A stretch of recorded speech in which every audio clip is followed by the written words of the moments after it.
Well,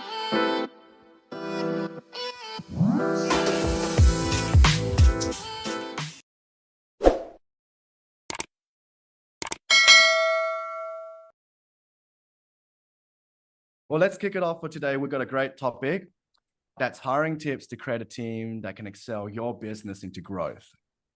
And I guess the key word here is growth and not just treading water, because if you're just going to keep desperately hiring, it'd be a lot worse than just treading water. We want to build a team that can actually help grow the firm. So today is going to be all about practical tips. We're going to go through how exactly you should be able to approach the hiring process, deciding on which person you need to hire.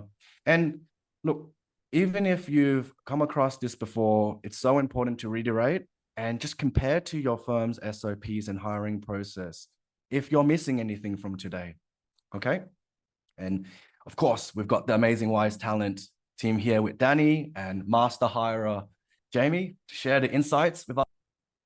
Okay. And remember, get questions and just to reiterate around people about creating deep and narrow teams, hiring A players, and micro training the managers. So for hiring tips, so, oftentimes what we find is firms who are looking to hire sort of just do it out of feel, right from when they decide they need to hire to the going through the whole hiring process and even after onboarding that hire themselves. It's largely an undocumented process, and owners or employers or client managers are kind of relying on their feel. There is really no formal process around them. But what we found is if you implement proper systems around it, if you follow proper framework around it, what we're trying to do is reduce your chances at a mishire, okay? And we used to go through a worksheet analyzing the cost of a mishire. And roughly speaking, it's about 4 times the annual salary of a person. If you account for the fact that in the process, that bad hire might lose clients, that will be way more than their salary to begin with. But if they lose clients, if they make your firm morale drop and other people leave, or they simply just can't do the work and the managers have to go over just to get them to normal productivity. So, a lot of the times people make a bad hire and then they go into a sunken cost fallacy where I have to keep dumping time into this person to solve them, when the problem to begin with was that person just wasn't right. And someone who knows all about it, Jamie, I really want to get your insights around hiring tactics, okay? Like a large part I hear from working with firms is it just sounds really emotional. And yes, by this point, we're kind of educated on this. We need to implement systems. We need to have hiring guides and follow that. But it's just that emotion that we can't take away. Like, oh, I really like that person. And then they end up wrong. They end up wrong. Our hunch is wrong. And we haven't tested them. We haven't put them through the right selection process to get the right person. So take us through what a good hiring process should look like for a firm. And, any tips do you have for firms to implement that? Let's start with the 2 most important things, everyone. If you can answer these 2 questions, you'll be able to grow your firm and get to work in 1 day a week. So let's listen hard. Everyone turn your volume up. Okay, listen. Now, the very first thing is, as a firm owner or a senior client manager for that, you need to know when to hire, right? You can't just like shoot from the hip and say, oh yeah, I'm busy, I need to hire, right? You don't do it that way. I used to do it that way. That's the wrong way. So first and foremost, you need to understand a capacity planner. Okay. So capacity planner is 101 in terms of hiring. So it should be the trigger that helps you determine when to hire. That's the first thing. The second thing, once you understand, like when you don't have enough capacity and you need to hire, is like, who do you need to hire? And Ed Chan would always refer to that as the resource mix, right? So let's go through it real quickly. Do you need a finder? Do you need a minder or a grinder? Getting that resource mix right within the team is very important because you want the right people doing the right work, right? And that can be a challenge, but you can do it. The smaller the team is, right? Because I started out by myself, and then hired a person and hired a person. The smaller the team is, the more hats an individual will wear. So you have to realize that as your fee base grows within the firm, certain people have to take off certain hats. In other words, they have to delegate and let go of certain work and not be a control freak. So when that second question arises, well, who do you need to hire? If we go on a little bit deeper, we need to understand, do we need to hire a client manager? Or do we need to hire someone who's like a senior production manager? Or do we need to hire, for example, like a senior bookkeeper or a senior accountant or an intermediate bookkeeper or intermediate accountant? So that's really the second question to give you context. And if you can continually successfully answer those two questions and implement those two questions, you'll be very much likely on the path of growing your firm. And also, importantly in that is helping people achieve their career goals. So let's not forget that when we hire, we can obviously go to the marketplace, but it's very good as well if we can promote or hire internally. That's something I wanted to touch on as well, Jamie, because given how difficult it is to even attract attention from ads nowadays, it feels like back then you just put a bit of bait on a rod and then you get a bite, and at least you get some decent bites.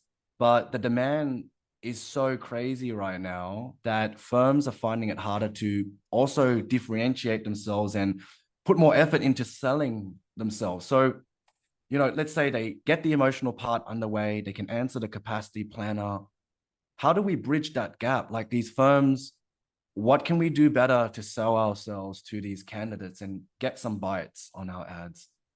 Well, a couple of sort of questions there, Thomas, but to answer the first one is about, say, hiring or promoting internally, is to sit with each staff member and it takes time, but understand like where they'd like to be in 5 years' time.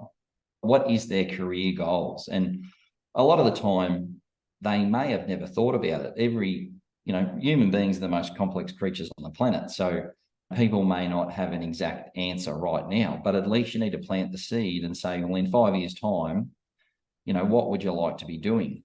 And they might say, well, I really love what I do right now. They might tell you that. Or they might say, look, I'd really love to be a senior accountant. Or they might say, I'd love to be a client manager.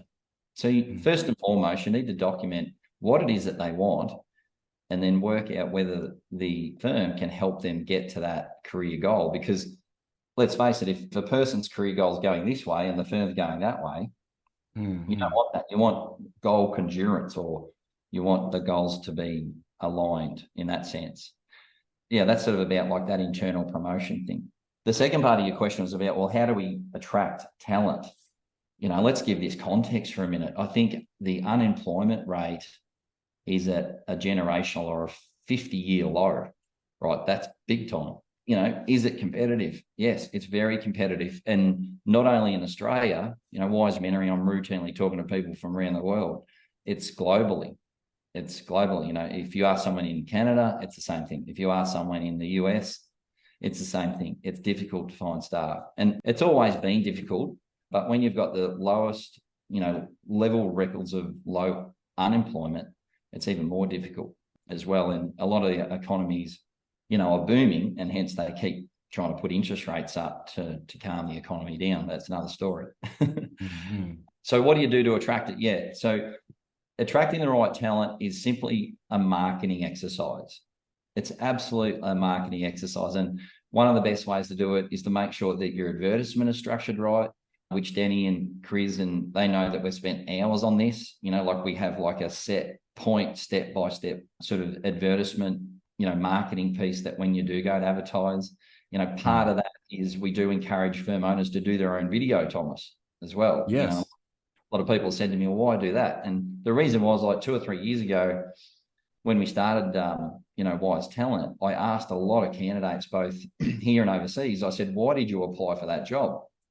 And they said, well, I saw Jeremy in the video and he looked like someone I could work for, or I saw Deb in the video and, that person looked like a down-to-earth person, someone that I could relate to, someone that I could work for. And essentially, people will obviously apply for the job for a lot of reasons, but at the end of the day, you're selling you. Yes. Peter's selling himself. So as weird as that might sound, that's because you're in a people industry. There's that old saying that's just quite true. People don't leave firms, they leave their leaders. You know, so people want good leaders. They want to be led, and no one's perfect, but that's just the way it is. So yeah, you've got to be good at advertising.